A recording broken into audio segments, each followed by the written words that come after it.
Mic सुरू करा sir.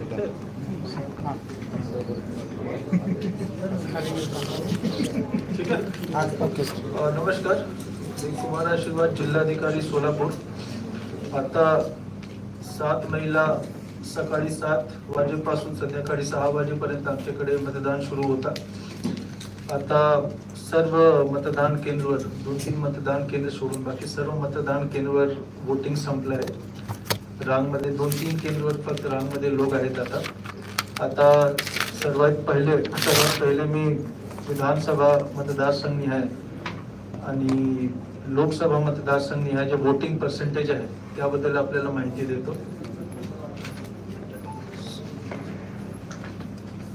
पहिले मी 42 सोलापूर लोकसभा मतदारसंघाची माहिती देतो. 42 सोलापूर मध्ये 57.46% वोटिंग झालेलं आहे. यामध्ये आता 1-2% वाढ होईल. 1 to 2% यामध्ये वाढ होईल.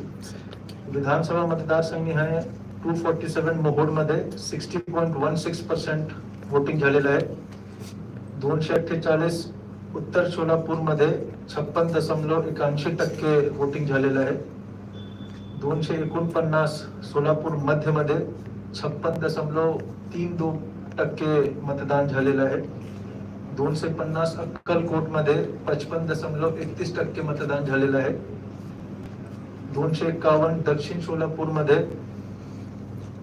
58.21% मतदान झालेलं आहे. पंढरपूर मध्ये 58.09% मतदान झालेलं आहे. असा 42 सोलापूर मध्ये 57.46% मतदान झालंय. जसं मी सांगितलं यामध्ये 1.5-2% आता वाढ होईल. तसेच 43 माडा लोकसभा मतदारसंघ मध्ये 59.87% मतदान झालेलं आहे. 244 करमाडामध्ये 55% मतदान झालेलं आहे. 245 माडामध्ये 61.13% मतदान झालेलं आहे. 253 सांगोलामध्ये 59.95% मतदान झालेलं आहे. 254 मार्चेस मध्ये 60.28% मतदान झालेलं आहे. 255 फलटण मध्ये 64.23% मतदान झालेलं आहे. 258 मान मध्ये 58.42% मतदान झालेलं आहे. असं 43 माडामध्ये 59.87% मतदान झालेलं आहे. प्रत्येक जगा मतदानाची जी प्रक्रिया होती ते शांततेने आम्ही पारू शकलो.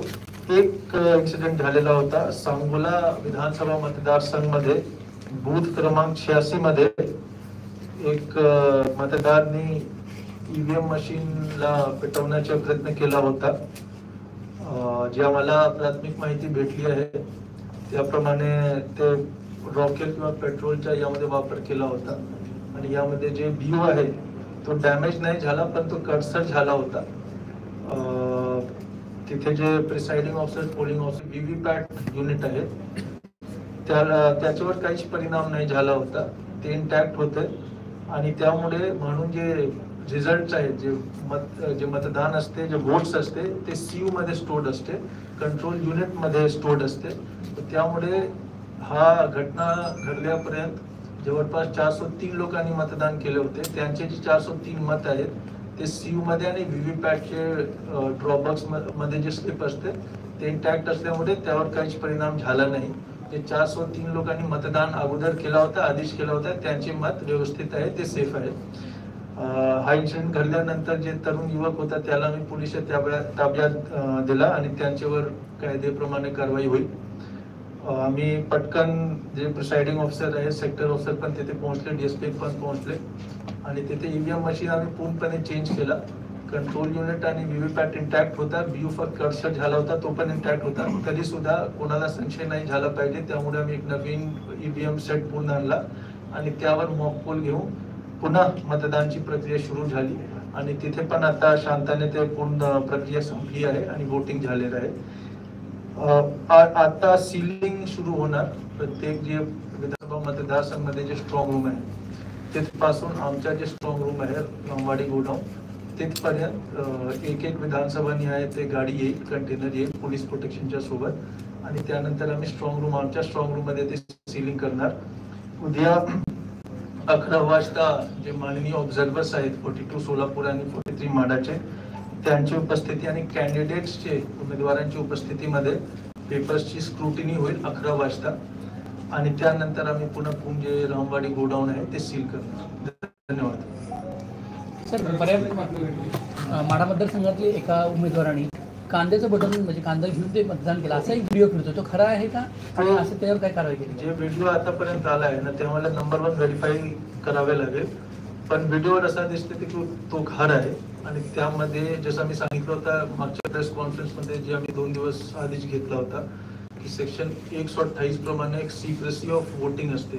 तुम्ही कोणाला वोट दिला ते तुम्हाला कोणाला सांगायचे नाही, व्हिडिओ रेकॉर्ड करून आणि बाकी लोकांना पण ते दिसला नाही पाहिजे की तुम्ही कोणाला वोट देतात.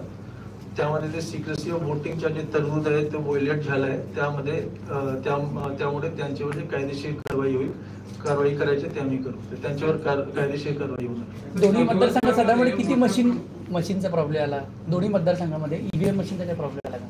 ईव्हीएम मशीन जसं मी सांगितलं होतं कमिशनिंग मध्ये बीयू बॅलेट युनिट आणि कंट्रोल युनिट 1-1.5% ते खराब झाले होते, नादुरुस्त झाले होते, त्यांना आम्ही बाजूला काढला. तसेच व्हीव्हीपॅट मशीन पण 3-3.5% खराब झाले होते. हे सगळे केल्यामुळे आज जे ऍक्च्युअल मतदान झाला होता त्यामध्ये खूप कमी प्रमाणे ते आम्हाला रिप्लेस करावे लागला. मॉक पोल मध्ये एक असा अक्कलकोट मध्ये घटना घडली होती की एक वेळी मशीन आला मॉक पोल मध्ये, त्यानंतर तो पण खराब झाला, पुन्हा आम्हाला रिप्लेस करावे लागला. पण जे टक्केवारी आहेत रिप्लेसमेंटच्या बॅलेट युनिट, कंट्रोल युनिट आणि व्हीव्हीपॅटच्या तो खूप कमी आहे. मतलब that is much beyond acceptable limit, much below acceptable. गावात 1% मतदान झालं, गावाला